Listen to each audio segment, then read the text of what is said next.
Salut, alors aujourd'hui on va s'intéresser à la construction des enceintes acoustiques pour le débutant qui voudrait essayer de se lancer dans ce genre d'aventure et qui serait un peu désarçonné par toutes les méthodes possibles imaginables, par toutes les choses qui peuvent devenir très compliquées, tous les paramètres pas possibles qu'on rencontre dans ce genre de sujet. Alors dans cet épisode-là, je vais m'imposer d'utiliser le moins de matériel possible et des trucs les plus simples qui soient.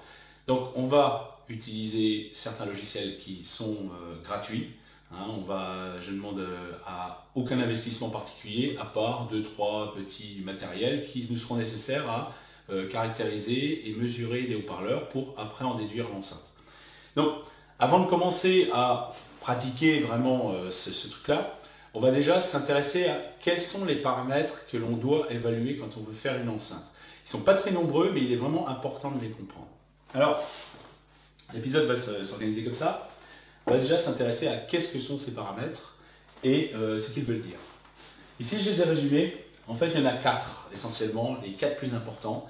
Je n'irai pas plus loin que ces 4-là, parce qu'après c'est de l'optimisation, mais déjà avec ça, on est déjà tranquille. S'ils sont bien évalués, on peut arriver au résultat nickel qu'on veut avoir. Dans le haut-parleur, il faut bien voir que c'est un système de masse-ressort. Avec un système électrique couplé pour faire des oscillations forcées. Donc il y a toujours une notion de fréquence de résonance. La fréquence de résonance, en fait, c'est la fréquence propre du système mécanique du haut-parleur. Quand un haut-parleur est en l'air comme ça, pour certains haut-parleurs souples, en appuyant et en relâchant, on voit que la membrane oscille à une certaine fréquence avant de se stopper. C'est ça la fréquence de résonance. Vu que ce sont des systèmes oscillants, il y a toujours des coefficients de qualité qui traînent. Et ici, comme il y a deux aspects au niveau du haut-parleur, il y a tout l'aspect mécanique, il y a la suspension et la masse de la membrane, et il y a l'aspect électrique, il y a la bobine mobile, le champ magnétique et le courant qui va dedans. Donc on se retrouve avec différents coefficients de qualité, et qui en fait se résument à un coefficient de qualité global qui est dit coefficient de qualité total, le S c'est pour speaker, c'est un coefficient de qualité qui définit le haut-parleur sur son aspect mécanique par rapport à la fréquence de résonance. Est-ce que le haut-parleur va résonner très fortement sur une petite plage de fréquence ou est-ce qu'il va être, disons, moins amorti, plus amorti, etc. C'est une description du comportement du haut-parleur autour de sa fréquence de résonance. Ok.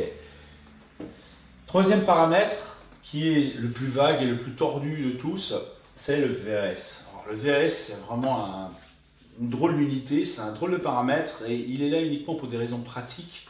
Mais comme j'ai dit ici, physiquement, c'est équivalent au coefficient de raideur du ressort qui est formé par la suspension. Il y a un lien direct entre le VAS et la raideur ou la compliance, qui est l'inverse de la raideur, des suspensions. Simplement, le mettre sous cette forme, le VAS, permet d'utiliser d'une manière plus simple le haut-parleur, enfin les paramètres du haut-parleur dans les calculs, ça permet de simplifier. Mais physiquement, ça correspond exactement à la notion de raideur des suspensions. Sauf que là, le VAS inclut non seulement la raideur, ou la compliance, mais il inclut aussi la surface émissive du haut-parleur, et il inclut certaines constantes comme la vitesse du son ou la densité de l'air. Et physiquement, le VAS en lui-même, il représente un volume d'air qui aurait la même élasticité que les suspensions du haut-parleur. On voit que, pourquoi il y a ça? Parce que quand on va être dans une enceinte, on va avoir un volume d'air et le haut-parleur qui sépare l'extérieur de ce volume d'air. Donc il y a une notion d'élasticité, de masse-ressort au niveau du haut-parleur, et on a à peu près une chose équivalente côté masse d'air dans l'enceinte. Et c'est pour ça qu'on utilise cette notion-là des deux côtés. C'est juste pour avoir une sorte de lien physique entre les deux et pouvoir comparer ces deux choses-là ensemble. On va voir qu'elles vont être liées par certains calculs. Et c'est pour ça qu'au lieu d'utiliser la raideur au niveau d'un haut-parleur, on préfère passer sur la notion de VAS pour pouvoir avoir un lien physique entre le haut-parleur et la masse d'air qui est dans l'enceinte. VAS, quand on dit volume d'air dont l'élasticité est égale à sa suspension, il faut imaginer en fait une boîte avec un volume d'air, avec une ouverture qui a un certain diamètre, d'où cette notion de surface d'ouverture dans le VAS, qui correspond à la surface du haut-parleur. Et en fait, si on appuie avec un piston sur ce trou sur certaines hauteurs, on va avoir une résistance due au volume d'air qu'on tente de compresser. C'est tout. moins il y aura d'air, plus ce sera dur de compresser de la même manière. Plus la surface à compresser est grande, plus ça va être dur aussi, parce que de la même manière, on va comprimer sur une plus grande surface le même volume d'air. Donc c'est une notion de l'air représente une espèce de ressort en lui-même, par sa compressibilité. C'est de là que ça vient. Donc on fait le lien entre ça et les suspensions Spider du haut-parleur. Voilà. Donc voilà, ça c'est important. Et tout ça, ce sont des données essentiellement mécaniques, avec le QTS qui incorpore une notion électrique via le coefficient de qualité électrique. Bon, coefficient de qualité électrique qui lui est lié au fait que l'aimant soit plus ou moins puissant, donc il va freiner plus ou moins fortement la bobine lors des variations de courant. C'est pour ça qu'il y a cette notion-là qui vient influer. Alors, un dernier paramètre qui est important, parce qu'il est très utilisé dans les calculs, surtout pour calculer ces coefficients-là, c'est la résistance en continu de la bobine mobile. Je me souviens d'avoir eu des espèces de réactions incroyables quand j'ai appelé ça l'impédance en continu du haut-parleur. Et c'est exactement ça. C'est l'impédance du haut-parleur à 0 Hz. C'est tout. C'est la résistance en continu. On peut la mesurer à l'ohmètre. C'est peut-être la seule chose qu'on puisse mesurer à l'ohmètre d'ailleurs. Et même ça qui doit être mesuré de manière assez précise, c'est pas aussi simple parce que ça ne fait que quelques ohms et les ohmètres ne sont pas forcément super précis dans ces plages de valeurs. Alors, ça, ce sont les 4 données qu'il nous faut calculer pour pouvoir évaluer une enceinte, pour pouvoir faire quelque chose avec. Ceux-là sont assez faciles, le VAS est plus compliqué. Le VAS nous demande d'utiliser une deuxième mesure, une deuxième mise en œuvre pour pouvoir être évalué. Alors d'autres paramètres sont fournis par les constructeurs. J'en ai listé quelques-uns. Ce sont souvent des paramètres, quand je dis mécanique ou géométrique, c'est lié alors, soit aux dimensions, surface de la membrane, volume déplacé, c'est la surface de la membrane fois le déplacement. Le Xmax qui est les dimensions, on va dire, d'élongation où le haut-parleur reste linéaire. Alors ça c'est un concept très vague, selon les constructeurs, il y en a qui les définissent d'une certaine manière ou d'une autre. Donc ce sont on va dire des grandeurs physiques du truc au niveau dimensionnel, au niveau mécanique. Il y a d'autres paramètres physiques qui sont eux liés à l'aspect électrique ou magnétique. Le BL, donc qui est le facteur force. Alors c'est pareil, dans le BL il y a tout qui est dit n'importe quoi. Le BL c'est qu'une simple chose, c'est la grandeur physique qui relie le côté mécanique du côté électrique. Simplement, côté mécanique, le haut-parleur est mu par une force, F, qui est due au courant qui circule dans la bobine. Et ce courant et cette force sont liés par le BL. F égale BLI, tout simplement.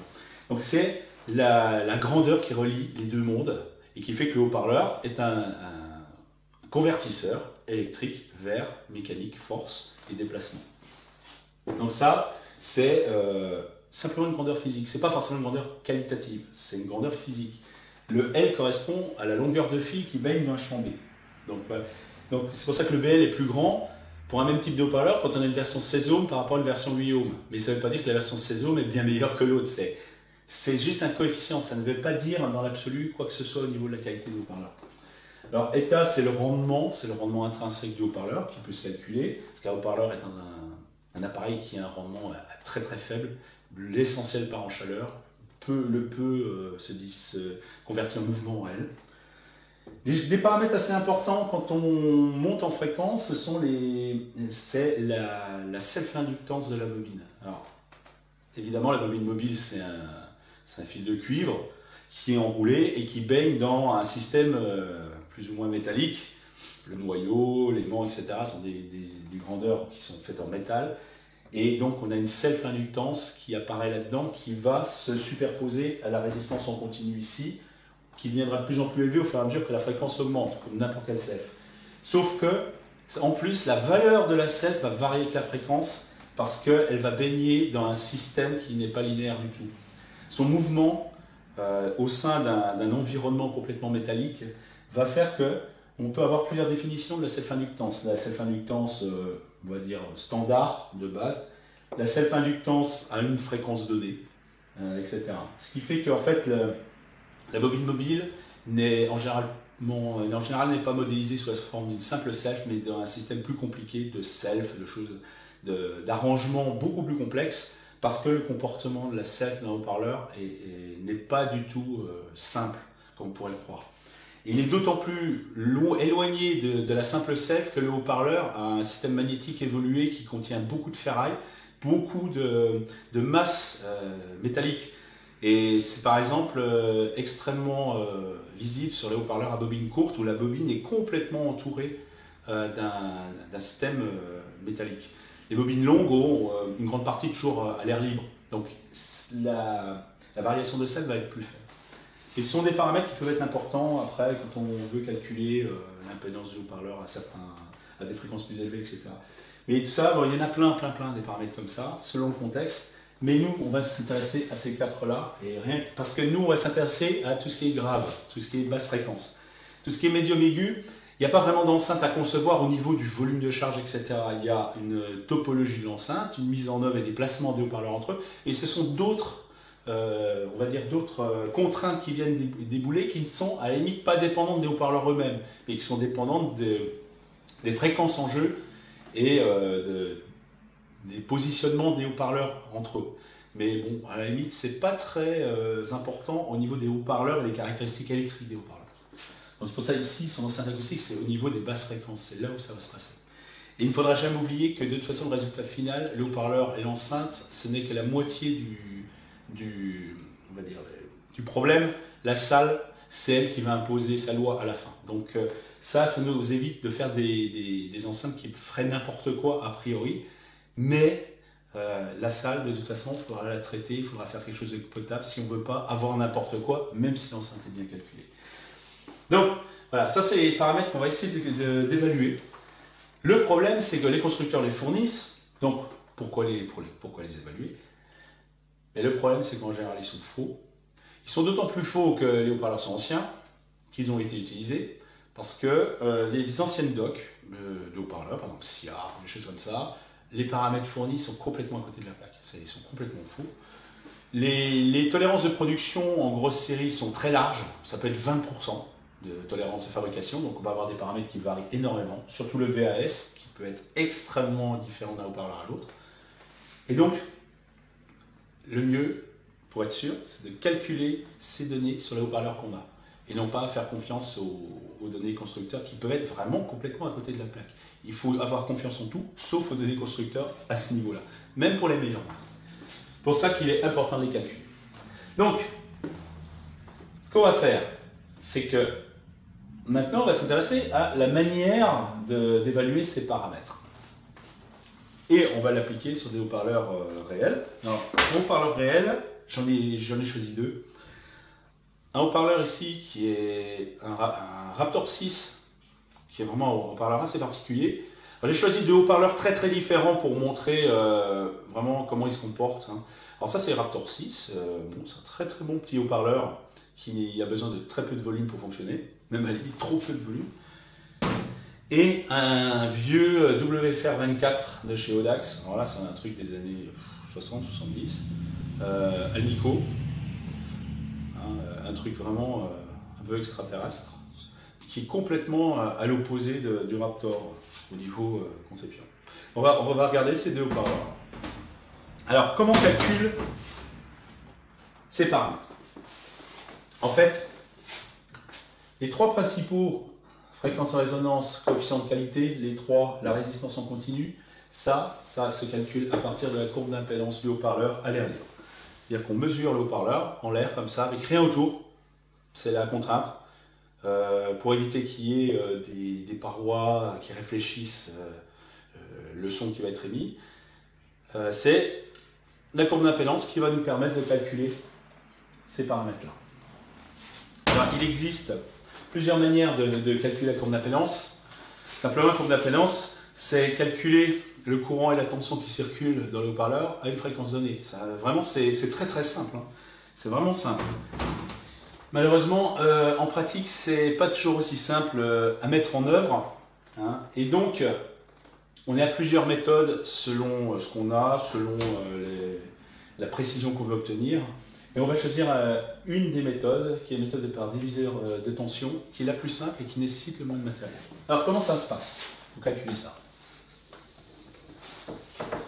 Mais en fait, Ce qu'on veut, c'est mesurer l'impédance du haut-parleur à une fréquence donnée. Alors, de quoi on va avoir besoin pour faire ça?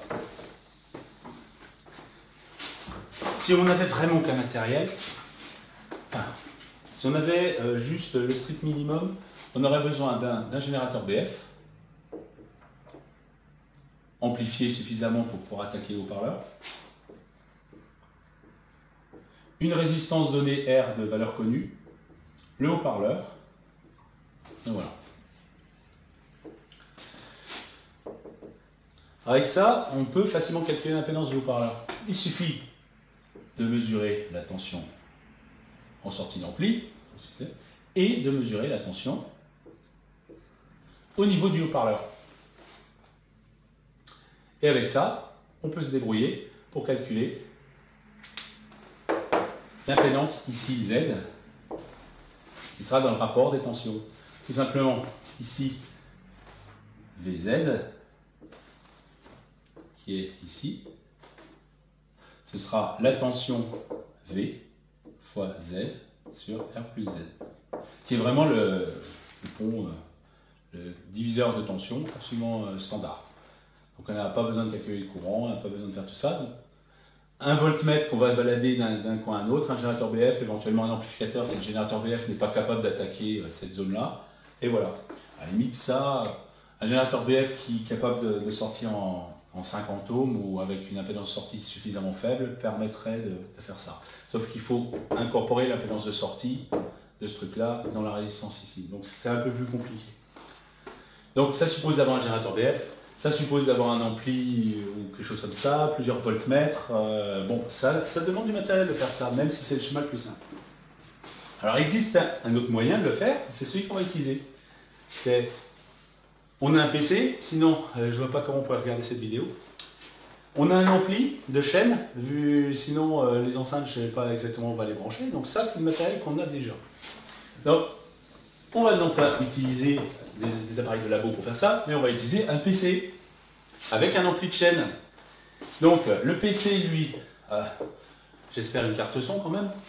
Donc il aura une carte son avec une sortie qui va attaquer l'ampli de la chaîne. Un ampli, bon, idéalement, il faudrait qu'il ait des réglages de volume, parce qu'après il y aura la notion de valeur de signaux qui vont jouer. L'ampli qui va attaquer une résistance, le haut-parleur. Voilà. Et la carte son, elle, qui est, je l'espère au minimum stéréo, va pouvoir mesurer la tension ici et va pouvoir mesurer la tension là. C'est-à-dire qu'on a tout câblé et les deux canaux de la carte son vont servir de voltmètre. Donc là, le matériel, c'est juste une résistance R et quelques câbles et le haut-parleur. Je n'ai pas trouvé de système plus simple que celui-là pour faire ce style de mesure. Et en plus, ici, on a des softs gratuits qu'on peut trouver ou des versions d'évaluation qui sont largement utilisables pour évaluer ici. Donc nous, on va essayer avec Arta, qui est une suite de 3 logiciels qui permettent de faire des mesures de haut-parleurs avec un micro, faire des mesures d'impédance et faire d'autres types de... C'est une boîte à outils, en fait, extrêmement performante, qui fait beaucoup de choses et qui est très connue, très utilisée. Donc la seule chose qui nous intéresse, c'est finalement de trouver une résistance. Alors eux, ils préconisent une centaine d'ohms. Moi, bon, j'ai un montage avec 150 ohms. C'est pas très critique parce que de toute façon, il va faire par comparaison entre le tout et ce qui est au bord du haut-parleur. Donc c'est tout ce qu'il faut. Arta, lui, va prendre les tensions, faire le rapport, etc. directement, va de toute façon faire le calcul automatiquement et en plus, de manière beaucoup plus rapide, il va faire varier la fréquence et faire des mesures en rafale et en vague. Alors que l'autre système, il faut mettre le générateur BF à une valeur, mesurer, noter sur un papier, faire le calcul, etc. Lui, il va faire tout d'un coup. Non seulement il n'y a pas besoin de matériel, mais en plus, c'est instantané. Alors Arta a plusieurs manières de faire le calcul, mais disons que ce qui nous intéresse ici, c'est de trouver une résistance. Alors là, bon, franchement, trouver une résistance d'une valeur de quelques centaines d'ohms, ça ne doit pas être insurmontable. Après, il faut faire un montage avec des fils et tout ça. Bon, ça, c'est la partie la plus chiante, hein, c'est de câbler le tout. Bon, sinon, voilà le schéma de principe. Alors, Arta, lui, fait deux méthodes il y a deux méthodes disponibles pour faire le calcul. Une lente et qui est insensible, moins sensible aux perturbations extérieures. Une rapide, mais qui est sensible aux perturbations extérieures. Simplement parce qu'un haut-parleur, c'est un micro aussi. Il est capable de fonctionner dans l'autre sens. Donc tout le bruit ambiant qu'il pourrait y avoir pourrait être pris dans la mesure. Donc certaines mesures sont moins sensibles aux perturbations extérieures que d'autres.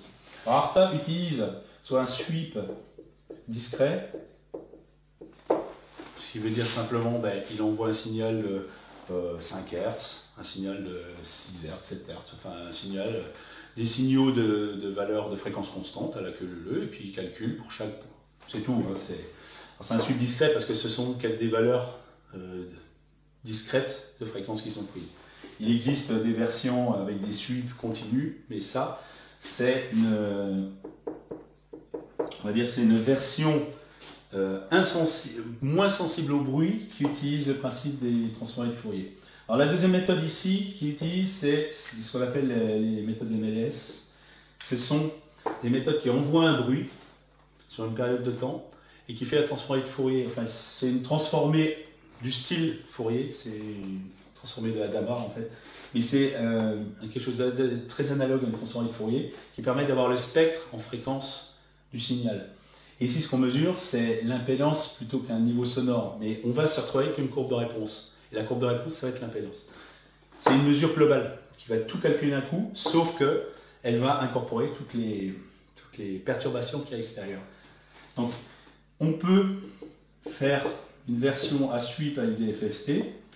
C'est un sweep continu qui, lui, est moins sensible au bruit extérieur.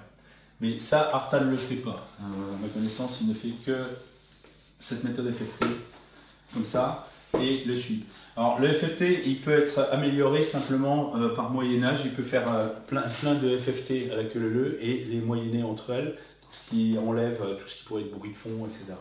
Donc, on verra que ça donne des résultats assez analogues.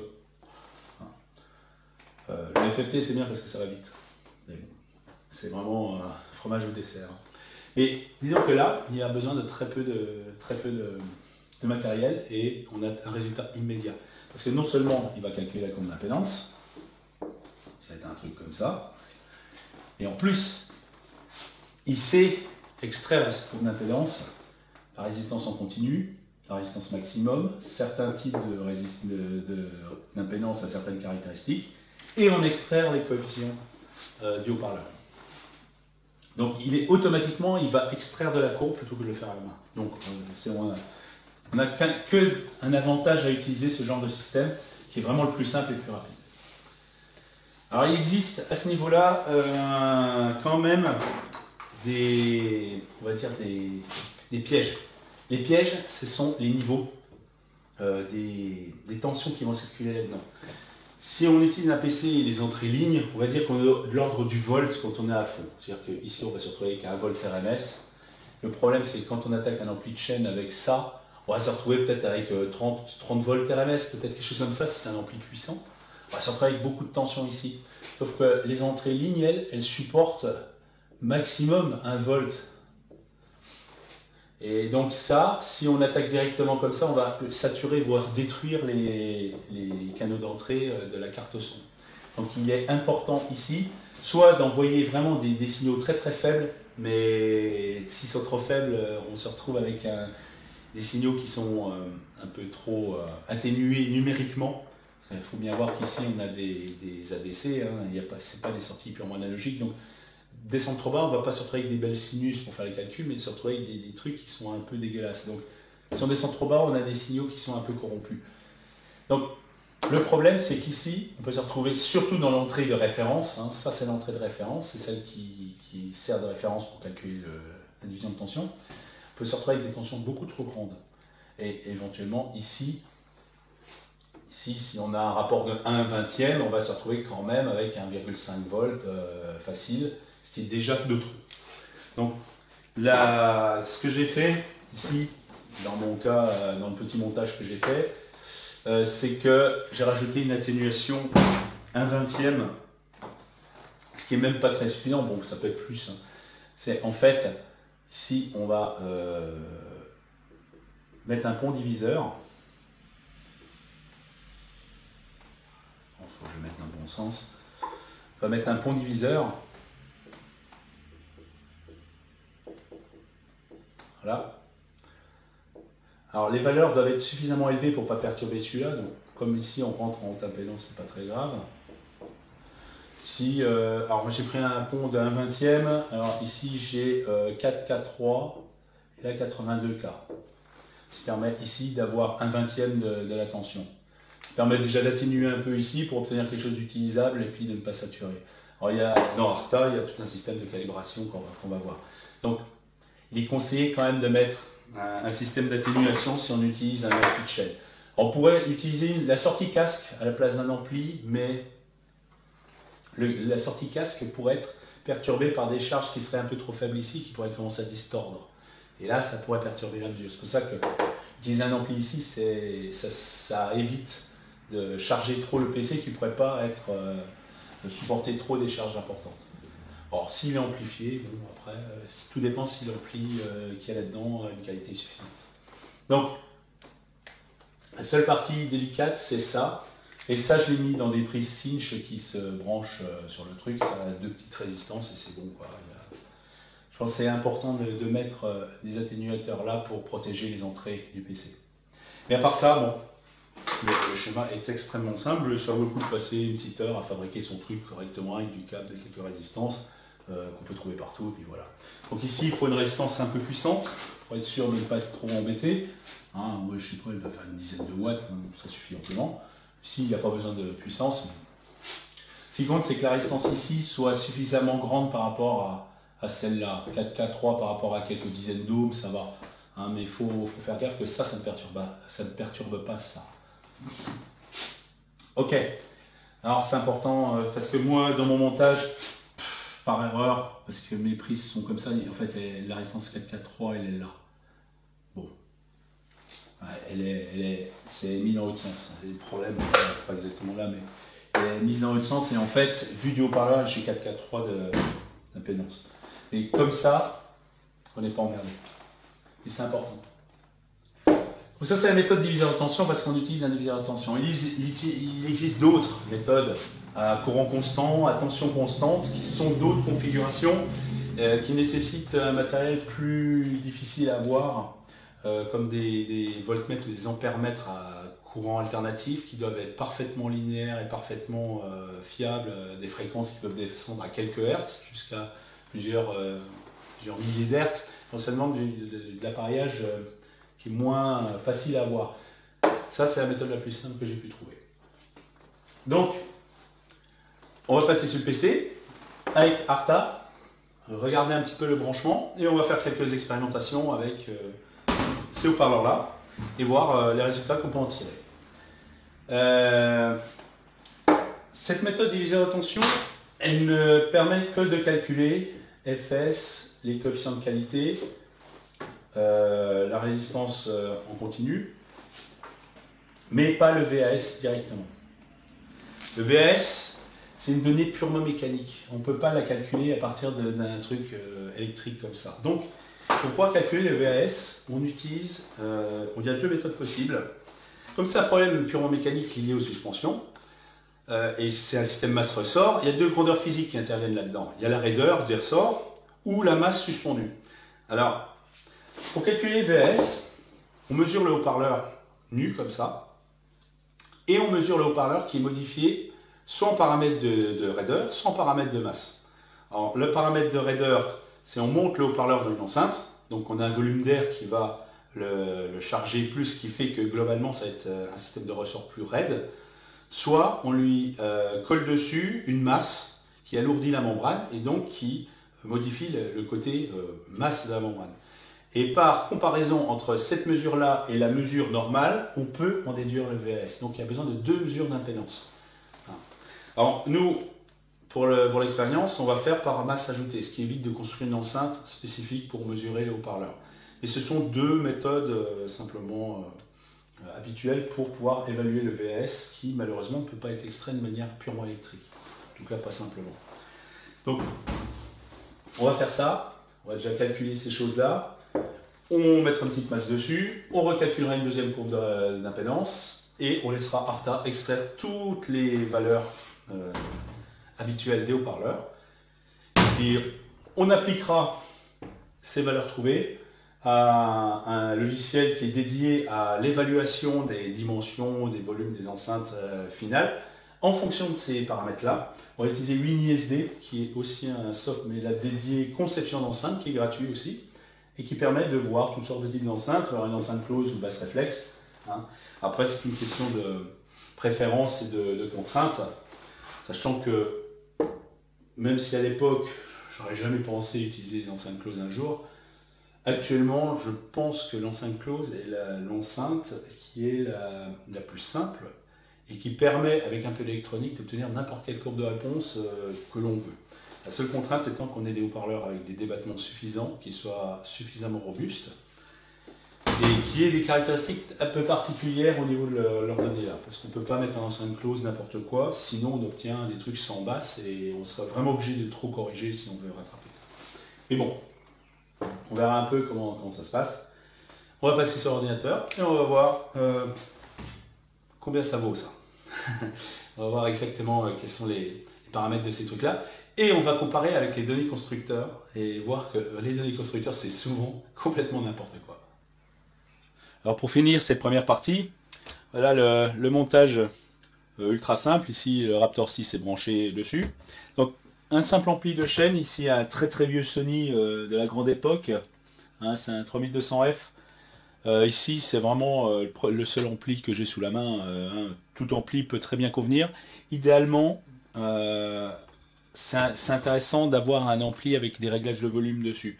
Malheureusement, celui-là, tout a été bypassé parce que je m'en sers en tant qu'ampli standard. Donc ici, il ne fonctionne pas en tant que tel. Mais utiliser un ampli avec des réglages de volume permet justement de s'affranchir des problèmes de fort niveau et d'être obligé de mettre des diviseurs de tension dans les câblages. Ici, j'ai dû le faire. Ici, les deux cinches ici, qui sont les cinches qui viennent chercher le signal. Les deux signaux de mesure, ici, contiennent des résistances, celles que j'ai indiquées sur le schéma. Elles sont à l'intérieur des deux cinches ici. Donc, si on peut avoir un ampli, justement, avec des réglages de volume en sortie, ça évite justement d'avoir besoin d'avoir ce genre de pont diviseur pour protéger les entrées de la carte son. Donc ça, pour des raisons pratiques, c'est juste un bout de bois avec juste des résistances ici, 150 ohms, et des fiches bananes pour brancher les câbles standards, ce qui facilite fortement les mesures, parce qu'il y a les fils volants et trucs comme ça, c'est pas toujours évident. Il faut des câbles ici cinch jack, pareil cinch jack qui vont sur l'ampli. Sortie haut-parleur, c'est que des fiches bananes, donc avoir prendre un peu de temps pour faire un support comme ça permet d'avoir des câblages propres sans trop se poser de questions. Voilà, c'est vraiment un montage ultra simple. Il n'y a absolument aucun matériel exotique. Surtout si on utilise un ampli avec des réglages de volume, on n'a pas besoin en plus de s'embêter à mettre des diviseurs de tension dans les cinches. Il faut quand même faire gaffe que les signaux de sortie de l'ampli, qui sont fortement amplifiés, doivent pas être trop élevés, sinon on se retrouve au pire exploser les étages d'entrée de la carte son, ou disons déjà au moins de saturer, et ça fausse complètement les mesures.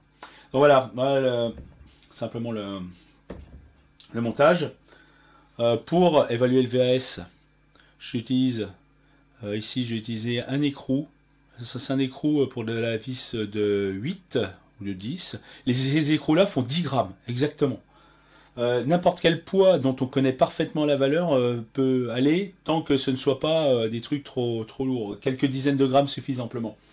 Alors quand on n'a pas vraiment de poids, disons, exact, en fait il suffit d'aller chercher une petite balance comme ça. Hein, ça coûte pas cher, il faut quand même que ce soit précis au dixième de gramme. Donc bon, il y a toujours moyen de s'arranger, de trouver des poids qui sont connus de manière précise, avec juste un petit double face qui colle pas trop, pour éviter évidemment de marquer les haut-parleurs, donc ça va très bien, un simple petit double face, bon, ça va très bien. Il faut quand même l'adhérer un peu, sinon évidemment le truc rebondit sur la membrane et fait des mesures un peu délirantes. Donc voilà, il n'y a vraiment pas besoin de matériel spécial. C'est vraiment la configuration la plus simple qui nécessite aucune chose exotique pour fonctionner et on obtient des résultats qui sont parfaitement utilisables. Voilà. Donc, sur la deuxième partie, on va faire les mesures, on utilisera les logiciels, on évaluera les valeurs de ces deux haut-parleurs-là et on essaiera d'en déduire une enceinte qui serait utilisable dans la vraie vie.